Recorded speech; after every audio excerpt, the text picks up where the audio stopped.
नमस्कार, आप देख रहे हैं जनबोल न्यूज़ और मैं रवि। अभी हमारे साथ मौजूद हैं लोजपा सेकुलर के सैनिक प्रकोष्ठ के राष्ट्रीय अध्यक्ष कैप्टन सिकंदर शर्मा जी। हम उनसे बातचीत करेंगे क्या कुछ उनका सेना से रिटायरमेंट के बाद राजनीति में आने का क्या कुछ उद्देश्य है। सर, आपका स्वागत है जनबोल न्यूज़ में। सर, सबसे पहले सवाल ये कि आपने सेना से रिटायरमेंट के बाद लोजपा सेकुलर ही क्यों ज्वाइन किया?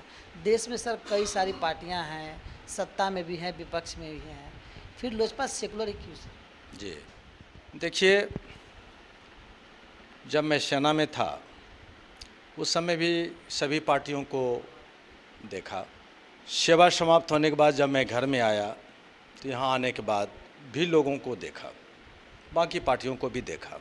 इन सब को देखने के बाद जो मेरे मन में विचार आई, जो मैंने सोचा कि लोजपा सेकुलर एक साफ सुथरी अच्छी छवि की पार्टी है। जो मेरे मन में विचार आ रहा है, समाज को देखकर, राज्य को देखकर, प्रांत को देखकर कि हमें क्या करना चाहिए, उन सब चीज़ों में सहयोग देने वाली पार्टी मुझे लोजपा सेकुलर नज़र आई। इसलिए मैंने लोजपा सेकुलर को ज्वाइन किया है और मुझे उम्मीद है कि जो मैं जनता के लिए सोच रहा हूँ, जो मैं जनता के लिए करना चाहता हूँ, उसमें पूर्ण रूप से मुझे ये पार्टी सहयोग करेगी। अगला सवाल ये है कि देश सेवा के बाद समाज सेवा में सर आप सर आगामी विधानसभा चुनाव भी बिहार में होना है 2020 में, उसको लेकर सर आप क्या कुछ सोचते हैं? देखिए, अभी का जो समय बता रहा है, हमने आज 30 साल से जो सरकार देख रहे हैं, 15-15 साल दो पार्टियों ने अपनी ड्यूटी को निभाई, अपना शासन दिखाया। इन चीज़ को देखने के बाद बहुत ढेर सारी बातें ऐसी है जो कि उन्होंने पूरा नहीं किया, जो जनता को ज़रूरी है। आज आप देख रहे हैं कि हमारे राज्य में कम से कम 2.5 से 3 करोड़ प्रवासी मजदूर बिहार वापस आ रहे हैं। पूरे वर्ल्ड में कोरोना का ऐसी प्रहार हुई है कि उस प्रहार का प्रभाव हमारे हिंदुस्तान में बहुत ज़ोर शोर से पड़ा है और इन प्रहार में सबसे अधिक हमारे बिहार का जो मजदूर हैं वो प्रभावित हुए हैं। वो सब यहाँ से रोजी रोटी कमाने के वास्ते दिल्ली, हरियाणा, पंजाब, राजस्थान, गुजरात, महाराष्ट्र, कर्नाटका, बदले में क्या मिला?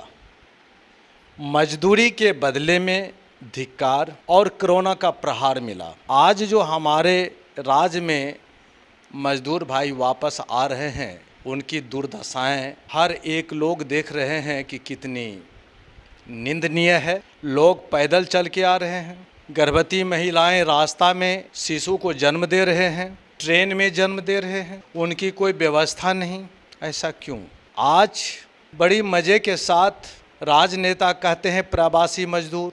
एक तो मजदूर, उसमें भी एक नया शब्द लग गया प्रवासी। आखिर इसके जिम्मेदार कौन है? इस जिम्मेदारी को कौन राजनेता लेने को तैयार होंगे? कौन सा सरकार लेने को तैयार होंगे? आखिर ये कब तक? ये हिंदुस्तान है। हर एक व्यक्ति को जीने का, रहने का, सहने का समान अधिकार मिला हुआ है। एक को लग जाता है प्रवासी और एक करते हैं आज़ादी। ये सब सही नहीं है। आज हमारे देश में प्रवासी हुआ, सारी फैक्ट्रियां बेच दी गई, सारी फैक्ट्रियां बंद कर दी गई, लोगों को रोजी रोजगार का रास्ता नहीं मिला, बिहार छोड़ छोड़ करके दूसरे राज्यों में पलायन किया, जिसके वजह से समस्याएं। परंतु हमारी कुछ एक मुद्दाएं हैं जिस मुद्दा को लेकर के हम लोजपा सेकुलर को ज्वाइन किए हैं। सबसे पहली मुद्दा है हमारा बेरोजगारी। बेरोजगारी को कैसे हटाना है, बेरोजगारी के लिए हमारे पार्टी को क्या करनी है, उन सब में हमारी पार्टी हमें सहयोग कर रही है और सहयोग ही होता रहेगा। सबसे पहला मुद्दा जो हमारे बेरोजगारी की है, इसके लिए जितनी भी फैक्ट्री हमारी बंद हुई है, उन सभी फैक्ट्री को चलवाने का हम अपने पार्टी में इस बात को रखे हैं। दूसरा मुद्दा आ जाता है कृषि का। आज देख रहे हैं कि हमारे बिहार में कृषि का स्थिति कितनी ख़राब हो गई है। यहाँ पर ना उन्नत बीज मिल रहे हैं, ना उन्नत खाद मिल रहे हैं, ना खेती करने के लिए अच्छी किस्म की मशीनें मिल रही है। जब ये सब चीज़ किसान को मिलेगा नहीं तो किसान अच्छा खेती कैसे कर सकता है। दूसरा बात, आप आ जाइए शिक्षा में। शिक्षा में इतनी असमानताएं आ गई है, गरीब का शिक्षा अलग है, अमीर का शिक्षा अलग है। ऐसा क्यों?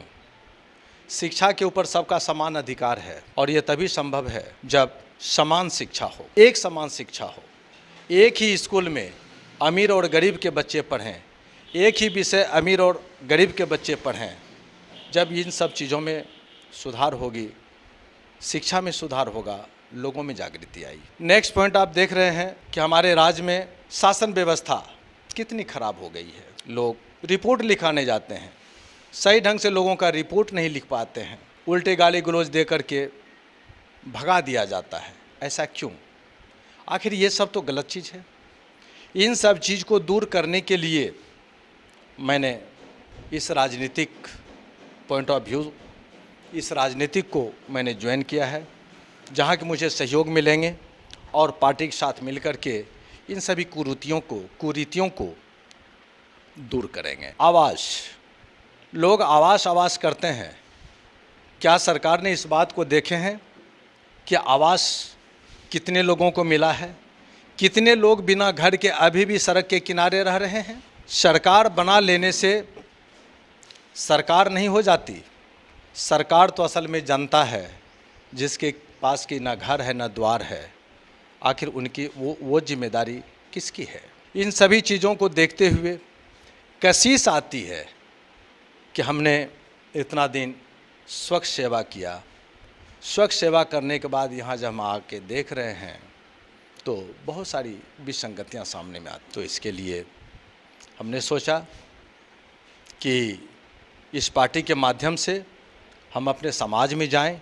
समाज के लिए अगर हम कुछ कर पाते हैं तो समाज के लिए कुछ करें। किस विधानसभा को आप अपना क्षेत्र बनाना चाहेंगे इस 2020 के विधानसभा चुनाव के दौरान? आप देखिए, मैं अभी तक तो यही सोचा था कि चुनाव वगैरह ना लड़ा जाए, लेकिन पार्टी के साथ मिलकर के अपने समाज का काम किया जाए। परबत्ता विधानसभा से मेरे लिए काफ़ी आग्रह आया है कि नहीं, आप हमारे विधानसभा से चुनाव लड़ें। ऐसे मैं रहने वाला भी परबत्ता विधानसभा से ही हूँ, तो मैं अपना चुनावी क्षेत्र परबत्ता विधानसभा को ही बनाना चाहूँगा। इसके भी बहुत सारी रीजन्स हैं जो मेरे मानस पटल पर जमा हुआ है कि मैं उस काम को करूँ। कैसे सर इतने कम समय में समाज को क्या कुछ दे पाएंगे, बदल पाएंगे? साहस हो, हिम्मत हो, मेहनत करने की क्षमता हो तो आप बहुत ही कम समय में बहुत कुछ कर सकते हैं। लोगों को जगाना है, लोगों को बनाना है, लोगों को बताना है, लोगों में जागरूकता लाना है।